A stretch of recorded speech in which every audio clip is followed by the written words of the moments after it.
It's funny how life has a way of handing you the truth wrapped in layers of deceit. A week ago, I was a man counting down the days to the happiest moment of my life. Today, I'm sitting on a beach meant for a honeymoon I'll never have, watching the waves carry away the remnants of a future I thought was mine. Let me tell you how it all came crashing down, and why, in the end, I'm strangely thankful it did. I guess I should introduce myself. I'm Miller, just a guy who wanted a simple life. Give me a small house, a steady job, a good book on a quiet evening, and I'm good. But more than anything, I've always wanted a family. A home filled with love and trust. That's what I was working toward. And I thought I'd finally found it with Sophia. Sophia. She wasn't just my fiancée. She was everything I thought I wanted in a partner. Kind, smart, beautiful, and full of life. She had this way of making me believe that, with her, I could have the life I'd always dreamed of. I trusted her completely, probably too much. But here's the thing about trust. It's a powerful thing. When you give it to someone, it feels like handing them a piece of yourself. And when they break it, it's like that piece shatters, leaving you with questions you never thought you'd have to ask. I won't lie to you, it's been a rough few days. The kind of days where you sit back and replay everything over and over in your head, trying to figure out where it all went wrong. And maybe that's why I'm here, telling this story. Not because I'm looking for sympathy, but because I need to get this off my chest. To tell you how someone I thought was my blessing turned out to be one of the biggest lessons I'll ever learn. It all started about a week before the wedding. Up until then, everything had been normal, or at least, I thought it was. Sophia and I had been busy with last-minute preparations, confirming the guest list, checking on the venue, making sure the cake was exactly how we wanted it. You know, all the little things that go into making the day perfect. But then, out of nowhere, I started noticing something. Sophia started acting differently. She wasn't her usual self, the calm, thoughtful person I'd fallen in love with. She seemed tense. If I asked her a simple question, her answers felt short. When we sat down to discuss things about the wedding, she'd get this far-off look in her eyes, like she wasn't really there with me. She'd brush me off with, "It's fine," or "I'll take care of it," when normally, she'd love diving into the details together. At first, I told myself it was just stress. Weddings are stressful, right? Everyone says that. The planning, the pressure to make everything perfect, the expectations from family. It's enough to get under anyone's skin. So, I gave her space. I figured she'd talk to me when she was ready. But the red flags kept coming. Sophia was snappy, easily irritated over the smallest things. One night, we were sitting in the living room going over the seating chart, and I suggested moving a couple of guests around to make it more balanced. Normally, she'd agree or suggest something better. But this time, she just snapped. "Why do you have to overthink everything, Miller? Can't we just leave it how it is?" The way she said it, it caught me off guard. She'd never spoken to me like that before. Ever. I just sat there, looking at her. My first instinct was to push back, to ask what was really going on. But then I stopped myself. I've always been the type of person who believes in patience. If someone's upset, pushing them doesn't help. It just makes things worse. Besides, Sophia wasn't like this. She was kind, warm, understanding. This wasn't her, I told myself. This was the stress talking. So I stayed quiet. I thought, she'll tell me when she's ready. 3 days before the wedding, Sophia came to me looking like she hadn't slept. Her eyes were red, and her hands wouldn't stop shaking. She sat down, stared at the floor, and finally said, "I need to tell you something." I could tell it was bad, but I didn't say anything, just waited for her to continue. She started crying and told me she was being blackmailed. She said someone had a video of her from a girls' night out. She told me her friends had dared her to flirt with a man at a bar and do something silly to make everyone laugh. But it went too far when someone recorded it. Now, that person wanted money to keep the video private. I listened quietly, not interrupting. I didn't know what to say at first. My mind was racing. Why would she even do something like that? Why hadn't she told me earlier? When she finished, she looked terrified, waiting for me to yell or walk away. Instead, I took her hand and said, It's okay. Don't worry about it. I'll handle this. She broke down even more, but this time it was like a weight had been lifted off her shoulders.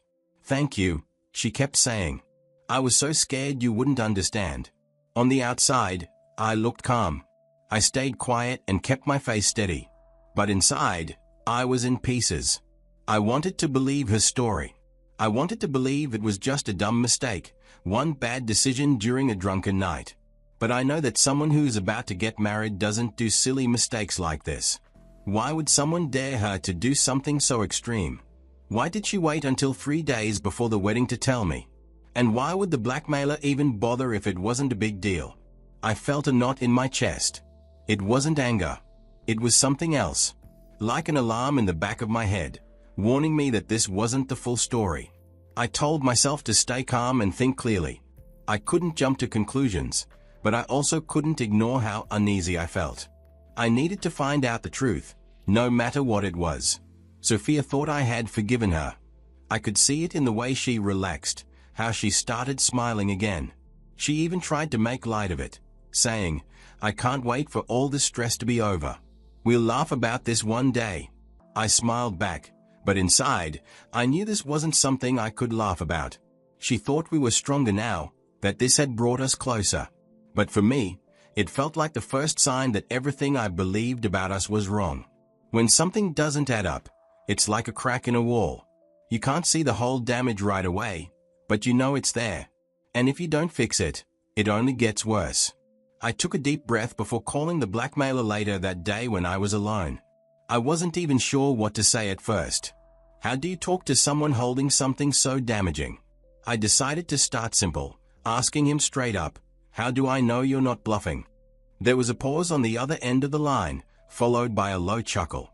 Then he said, you'll know soon enough. Moments later, my phone buzzed. It was a message with several video files attached. My heart was pounding as I opened the first one. Part of me wanted to stop right there, but I had to see it through. I had to know the truth, no matter how much it hurt. The first video was hard to watch. Sophia wasn't stumbling around like someone who'd had too much to drink. She was steady, composed, and laughing. She wasn't just going along with the day, she was leaning into it. The man wasn't a stranger either. Their body language wasn't awkward or uncertain, it was familiar. I thought maybe that was the worst of it, but then I opened the next video. And the next. Each one made it clearer. This wasn't a single mistake. It wasn't some stupid, drunken night with her friends egging her on. These videos were from different days, different places, and all with the same man. I realized then that she hadn't told me the full truth. She'd only told me enough to make me think she was the victim of one bad decision. But this wasn't just one bad decision. This was a pattern, a secret life she'd been hiding from me for months. Then the final piece fell into place. I noticed the man's face was familiar. Not because I'd seen him before, but because Sophia had posted pictures of him on her Instagram stories. Nothing obvious, just group photos, little comments, but it was there. She followed him. He followed her. Their interactions in the comments were subtle but telling. I pieced it all together. This wasn't random. This was deliberate. I sat back in my chair, staring at the screen. My mind was racing, but my emotions felt muted. She thought she could control the narrative, tell me a half-truth and move on. She underestimated me. Looking at those videos, I made a decision. I wouldn't confront her, not yet. I wouldn't shout or cry or let her know how much it hurt. No, I was going to make sure she and her lover felt the weight of their choices. They thought they could do this in the dark, but I was about to turn on all the lights. The thing about betrayal is that it doesn't just hurt, it changes you. And in that moment, I changed. The next few days were surreal. We carried on with the wedding plans like nothing had happened. We picked out flowers, finalized seating arrangements, and even went cake tasting. Sophia looked relieved, even happy, thinking the worst was behind her. She had no idea I was sitting on the kind of truth that could destroy her entire life. I made sure not to slip up. I smiled when I needed to, nodded along during conversations, and stayed calm even when I felt like screaming. I wasn't doing it for her. I was doing it for me. I wanted her to feel secure because it made what I was about to do even more devastating. While Sophia was busy with last-minute dress fittings, I was busy planning my own moves. I scheduled the release of the videos strategically, not just to ruin her day, but to make sure the damage was public and irreversible. I uploaded the files to an anonymous account and set them to go live early in the morning on our wedding day.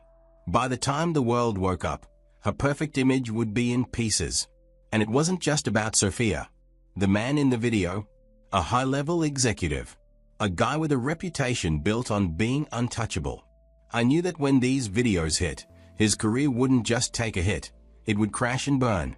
The morning of the wedding, everything unfolded exactly as I'd planned. I was already awake and packed before Sophia even opened her eyes. Her phone started buzzing non-stop, calls, messages, notifications. At first, she was confused, groggy. Then I watched her face change as she picked up her phone and started reading.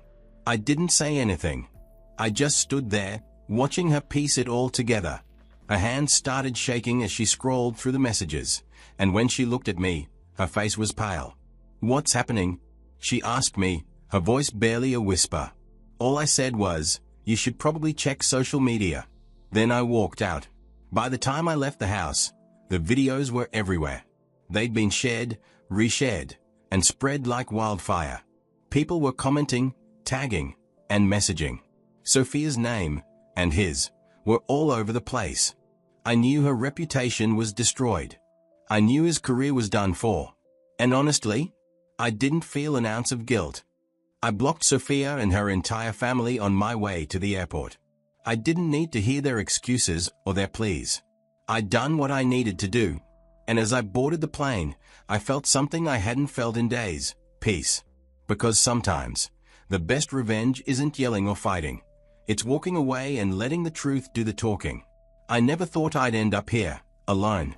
This was supposed to be my honeymoon, a time filled with love, laughter, and the promise of a new beginning. Instead, it became something entirely different. And yet, in a way, it's exactly what I needed. I remember stepping off the plane and feeling like I'd walked into a postcard. The sand was soft under my feet, the water was impossibly clear, and the sunsets, well, they looked like paintings you'd find in a gallery. But none of it felt real. It was surreal, like I was watching someone else's life. This wasn't how it was supposed to be. For the first few days, I couldn't shake the anger. I kept replaying everything in my head. The lies, the betrayal, the way Sophia looked me in the eye and told me half-truths, thinking I wouldn't figure it out. I was furious, not just with her, but with myself. How did I not see it? How did I let it get this far? Anger, though, it's exhausting. At some point, I realized I didn't want to carry it anymore. That's when the solitude started to feel different. I wasn't just alone. I was free. Free from lies, free from doubt, free from wondering if the person I loved would ever truly choose me. There was a strange kind of peace in knowing I'd done the right thing. I could have stayed, pretended everything was fine, tried to rebuild something that was already broken. But I chose me. And walking away, that was the hardest and best thing I've ever done. Back home, Sophia's world was falling apart. The video went viral. It was everywhere. Friends, family, even people she barely knew saw it. She lost her job a week later. Her reputation was in shambles, and people she thought were close to her started keeping their distance. The man in the video, her lover, didn't escape either. He was a high-ranking executive at a big company. When the board found out, they cut him loose to save face. His career? Gone. His name? Dragged through the mud, just like hers. In some ways, it felt like justice. They both played with fire, and they got burned. But this isn't about revenge. It's about what comes after. For a while, I thought I'd lost everything. My dream wedding, my future, the woman I thought I knew. But I didn't lose anything worth keeping. I let go of what wasn't meant for me. And in doing that, I found something better: peace. Peace doesn't mean everything's perfect. It means I can look at myself in the mirror and know I chose what was right for me. It means I can rebuild, stronger this time, and only with people who deserve to be part of my life. Sometimes, you don't get the life you planned. But if you're lucky, you get the chance to start over and make something better. That's where I am now, starting over. And for the first time in a long time, I feel ready. So, now that you've heard my story, let me ask you this. What would you have done if you were in my shoes? Would you have confronted her the moment you noticed something was off? Would you have forgiven her after she came clean? Or, maybe, you'd have handled things differently entirely. Life throws us situations that test our patience, our character, and sometimes, our ability to walk away. I had to make a choice that wasn't easy, but it was necessary for my peace of mind. Looking back now, I don't regret it. If you think I made the right call, give this video a thumbs up. And if you know someone who might need to hear this, maybe they are stuck in a tough spot, or they are struggling to see the truth about someone in their life, please share this with them. You never know whose perspective it could change. Thanks for watching and for letting me share this part of my life with you. Take care, and remember, sometimes walking away isn't weakness, it's knowing your worth.